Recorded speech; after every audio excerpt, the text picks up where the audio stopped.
जय हिंद। मेरा नाम कैडेट दुबे कल्पेश वीरेंद्र, केवी पेंढारकर कॉलेज, 3 महाराष्ट्र बटालियन, मुंबई ए ग्रुप से हूँ।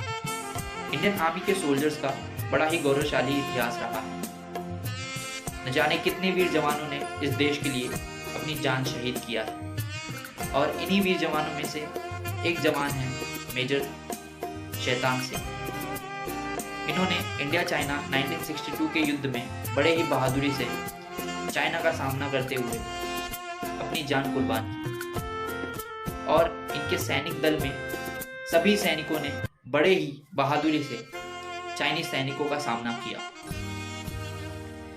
एक भारतीय सैनिक चाइनीज के 10 सैनिकों पर भारी था, और भारतीय सैनिकों ने चाइनीज सैनिकों के लाश के अंबर बिछा दिए।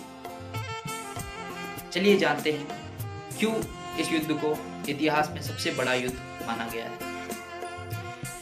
मेजर शैतान सिंह 1 दिसंबर 1924 में राजस्थान के जोधपुर जिले में जन्म हुआ।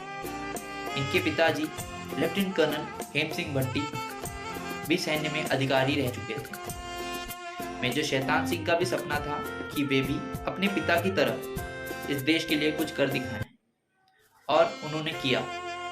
उन्होंने भी सेना ज्वाइन किया। अपनी पूरी पढ़ाई करने के बाद इंडियन आर्मी में वो 1 अगस्त 1949 को ज्वाइन हुए। उन्हें 13 कुमाऊं रेजिमेंट में ट्रांसफ़र कर दिया गया, और बड़े ही जिम्मेदारी से अपना काम करते हुए 1962 में मेजर शैतान सिंह को मेजर का प्रमोशन मिल गया। और 1961 से ही इंडिया चाइना का युद्ध होने का डिस्प्यूट चालू था कि 1962 के अक्टूबर में ये मतभेद कुछ ज़्यादा ही बढ़ गया, और इस मतभेद के कारण 13 कुमाऊं रेजिमेंट से मेजर शैतान सिंह को चुशूल सेक्टर, जो कि लद्दाख में है, वहां तैनात कर दिया गया। मेजर शैतान सिंह के पास 120 जवान थे, जिसे एक कंपनी कहा जाता है, और उनकी कंपनी को चार्ली कंपनी के नाम से जाना जाता था, जो कि सी कंपनी बोला जाता था। और जब वे दक्षिण पूर्व एरिया में चुशूल घाटी पे जा रहे थे तो उन्हें रिजंगला स्थान पर रोक दिया गया, और तभी सैनिकों को ये खबर मिली कि 18 नवंबर 1962 में चाइनीज सैनिक भारतीय सैनिकों पर हमला करने वाले हैं। तभी मेजर शैतान सिंह ने अपने सीनियर से कुछ सैनिकों की मदद मांगी, लेकिन उनके सीनियर इस मदद करने से असमर्थ हुए, और उन्हें कहा कि आप अपने सैनिकों को लेकर और स्वयं आप पीछे हट जाएं। लेकिन मेजर शैतान सिंह ने भी मैसेज लिख दिया कि हम लड़ेंगे अपनी आखिरी सांस तक, हम पीछे नहीं हटेंगे। 18 नवंबर 1962 के घड़ी में 3 बजे रिजंगला के पास चाइना की तरफ कुछ हलचल मची। तभी मेजर शैतान सिंह ने ये ऑर्डर दे दिया कि अगर चीन की सैनिक उनकी शूटिंग रेंज की तरफ आएगी तो सीधा फायर करना है। कहाँ चाइना के 3000 सैनिक और कहाँ हमारे भारतीय जवान 120। लेकिन हमारे जवान में जोश उतना ही था जितना कि चाइना के जवानों में था, और 4 बजे चाइना ने मॉर्टर और रॉकेट्स उड़ाने चालू कर दिए, और सभी तरफ धुआं धुआं हो गया। इस धुआं धुआं के बीच में जब युद्ध थोड़ा शांत हुआ और धुआं नीचे हुआ, तभी हमारे सैनिकों ने देखा कि ब्रिज के पास एक याक आ रहा है।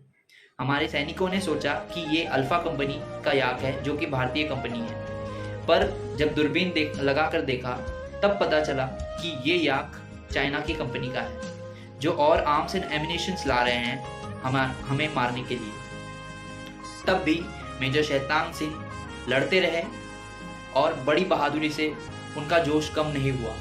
मेजर शैतान सिंह के पैर में एक शेल आके फट गया, और उनका पैर भी एकदम से ही इंजर्ड हो गया। लेकिन फिर भी मेजर शैतान सिंह अपनी इंजर्ड पैरों को लेकर भी लड़ते रहे, और वे अलग अलग जगह पे जाकर फायर करते रहे। और मेजर शैतान सिंह ने अपने दूसरे पैर पे रस्सी से मशीन गन बांध लिया था, क्योंकि उनके हाथों में और उनके शरीरों में बहुत सारे गोलियां लग चुकी थी।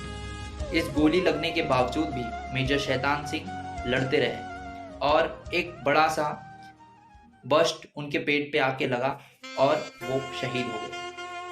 मेजर शैतान सिंह बहुत ही बहादुरी से चाइना सैनिकों का सामना किया और उनकी जो टुकड़ी थी 13 कुमाऊं रेजिमेंट सैनिक, वे भी अपनी आखिरी सांस तक लड़ते रहे।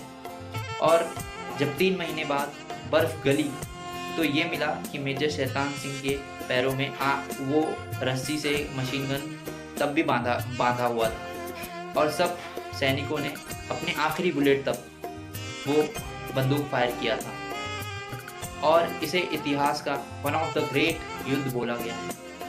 रिजंगला ये युद्ध आज भी बहुत ही बड़ा युद्ध माना गया है।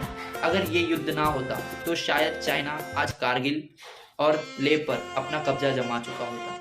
ये हमारे 13 कुमाऊं रेजिमेंट ने भारतीय को 13 कुमाऊं रेजिमेंट ने एक छाप छोड़ दिया कि हम हमेशा इस गौरवशाली इस भारत देश भूमि को बचा के रखेंगे। जय हिंद, जय भारत।